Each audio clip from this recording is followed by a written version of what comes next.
We got opinions, man. Oh, I got lots of opinions. You think you got opinions? Whoa, boy. You should see all of my other videos, the probably 2,000 of them at this point. I got some opinions, man. I've laid it all out there. Strife Hayes, he's got some controversial gaming opinions. I don't think they're really that controversial. I think most of the time it's what everybody's actually thinking, except for a small few. Let's see what Strife Hayes has some controversial gaming opinions of. I'll probably agree, and I'm probably more extreme on these issues. And this is probably my most controversial gaming opinion. I don't like the reboot God of War. Same. I played a little bit of it, and I was like, I mean, this is cool, but why did they put a God of War skin on it? This could have been a cool game that wasn't a God of War game. I think it just wouldn't have been that successful, so they had to put a popular IP on it. It was probably a completely different game. I'm not saying it's a bad game. I think it's a very good game. I think it's well made. I think voice acting is stellar. I think the design of it, objectively, I can actually appreciate as being very high quality. But you know what that game isn't? It's not God of War. It's a very personal, interesting, beautiful story of a dad connecting with a son with, you know, the kind of godly backdrop. Yeah, I miss the old God of War. I really do. I'll go back and play the old ones a lot, actually. Especially the PSP ones, because those are the ones I had the most fond memories of playing. God of War 2 is where I started. I didn't play God of War 1 until I played God of War 2, Ghost of Sparta, and whatever the other one was called on PSP. Chains of Olympus. And then I played God of War 1. And man, those were the days. And then I got a PS3 to play The Last of Us, and I was like, you know what, I'll get God of War 3 also. And I loved that game, not as much as God of War 2, but it was still great. It's probably my second favorite out of the whole series. And I really just want one of those. I don't want a remake or a remaster. I want God of War 4, damn it. But when I played the original God of War 1, 2, and 3, and that character was Kratos, I genuinely think what happened was they had built the new God of War game. They were worried that it wasn't going to do very well, and so they just slapped the God of War branding onto it. That's what I said, pretty much. I think he misspoke, though. I think he was saying they were building another game that wasn't really specific what it was going to be. They were just building it, and they were like, let's put God of War on it so we can sell it. I really think that's what happened. Because when there was suddenly crafting, and there was suddenly special moves, and suddenly all of that jazz, I'm like, no. And an axe, the Leviathan axe, is a very cool weapon, but it's not the Blades of Chaos. And they had to bring the Blades of Chaos back. Assassin's Creed, I feel the same. Oh yeah, man.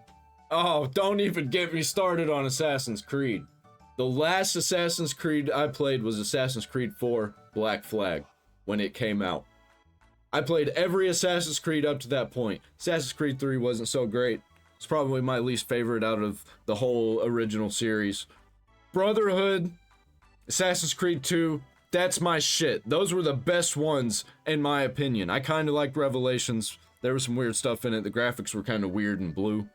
But I can get past that. It was a fun game. It was a really good ending for that trilogy thing. Apparently a few after that were pretty great Assassin's Creed games, like with the original style. But the new Assassin's Creeds, they're just different. It's just a different kind of game. They really should have just put a different name on it. And they could have been like, well, this is the spiritual successor to Assassin's Creed. Like they did with Prince of Persia. Because Assassin's Creed was a spiritual successor to Prince of Persia. Which, by the way, they killed that. They made a great Prince of Persia game and then killed that studio. Rough. Sometimes you can just take the name of a game, the name of a franchise which has been built up to be synonymous with a specific gameplay style, and then you can change the formula so much that what you're actually doing is relying on the name of the franchise.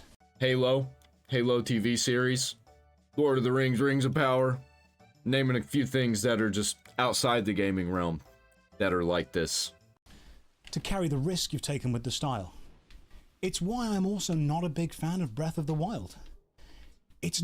Ooh, that is controversial. No, that one right there was your controversial take. That's your controversial opinion.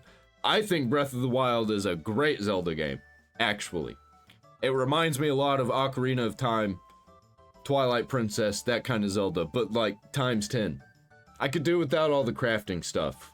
Not that I don't like the game. I think Breath of the Wild as a video game is an exceptional video game. I just don't think it's an exceptionally good Legend of Zelda game. Because... I'm gonna have to disagree with you right there, buddy, but that's okay, we can disagree. To me, when someone says, this is a Legend of Zelda game, there is a language of game design. I've tried to explain this to people before. Yeah, but you could also argue that Ocarina of Time isn't a Legend of Zelda game because it's not like A Link to the Past. But it is. It is like A Link to the Past. Just fleshed out and bigger, and more visually well done. There is a language of game design where certain game elements become synonymous with the thing. For example, if I say to you, hey, let's go and play Tekken 9. You may have never played Tekken 9 before, but if you've played Tekken 1 through 8, you can probably guess what Tekken 9 is going to be like. You're going to guess it's normally going to be a 1v1 side-facing beat-em-up, because the name Tekken actually contains mechanical information about the series itself. I think that was kind of not a very good example, because there are a lot of staples in the Tekken franchise that they just don't do anymore. Like a lot of the mini games, Tekken Bowling isn't in all of them, and I feel like that's like a staple of the franchise. But if one of them doesn't have it, it doesn't make it like a different game. The way you fight, kind of the same, but it's definitely different. It's become synonymous with that. Devil May Cry. You know what you're going to get when you buy a Devil May Cry game, because it's pretty much done a similar thing the entire time. Assassin's Creed started off in Assassin's Creed 1, 2, and 3 as pretty much a stealth-based game. Now, it's open-world action-adventure. It's not a bad game, but what I'm saying is, the name Assassin's Creed has now lost all connection with any real mechanic. That's probably because none of the original people who worked on it are there anymore, and all the new people think that the things that they're making now are better than what they were making in the past, because they're just better than the people who came up with the original ideas that they're working off of. If they were better, they'd come up with their own thing and it'd be successful. But it turns out every time they do that, it fails. That it would, conjure up in your mind when you said it. Remember Doom 3? When they pretty much moved away from the fast action pace of Doom and tried to make it a slow burn horror game? I do remember that.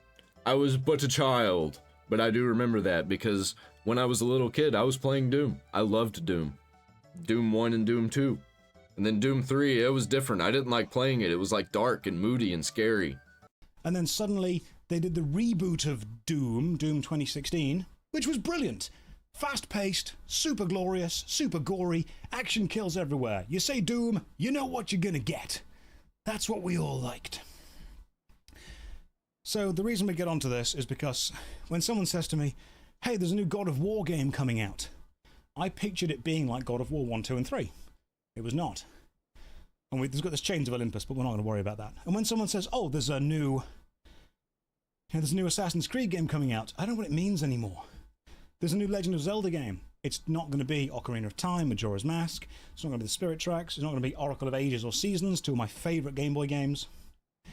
I just ultimately think, and this might be a boomer take of mine, that games companies are designing video games that have so many systems within them because they believe more systems will appeal to more players.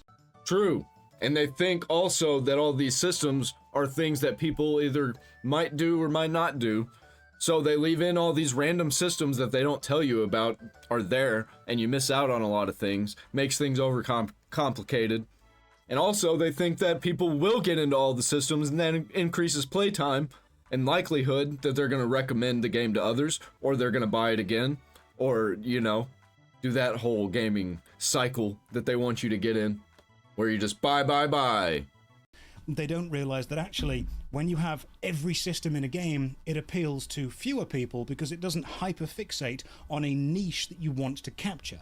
They just think throwing more ingredients into the pizza makes it appeal to more people, when what it actually does is put more people off, because then they'll start to find an ingredient that they don't want. But companies then realize, oh man, we've thrown every ingredient into this game. We don't know what the game is anymore. It has no real identity anymore. How do we give it an identity that people are going to buy? How do we make it less of a business risk? I know, we'll slap a franchise name on it. That's why modern games annoy me sometimes. And every time someone says to you, oh, no one wants turn-based games, Baldur's Gate 3, Expedition 33. Both of them contenders for Game of the Year. Both of them have 3s in their names.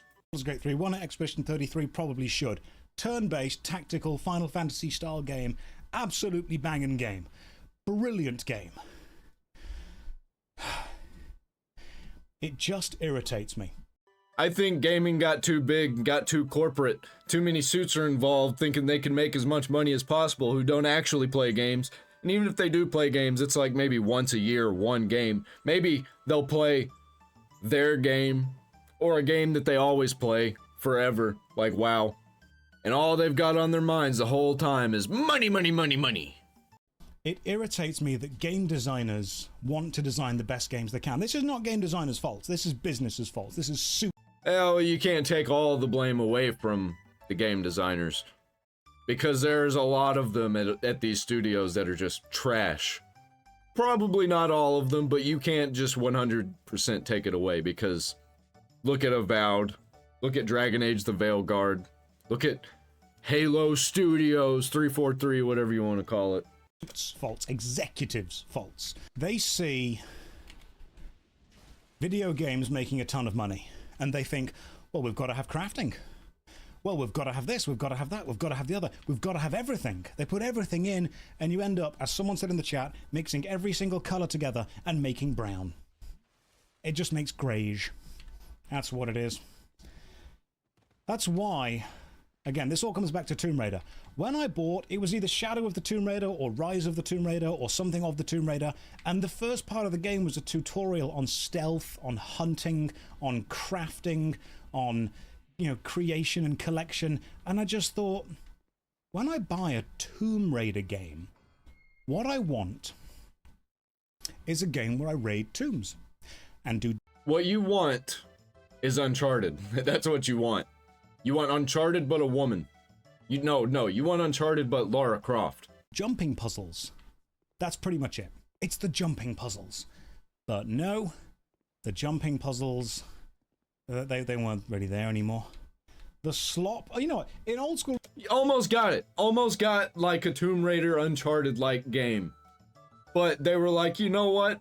Let's add some stuff. Let's not only make it an Uncharted-like, let's add stuff to it. Like a crafting system.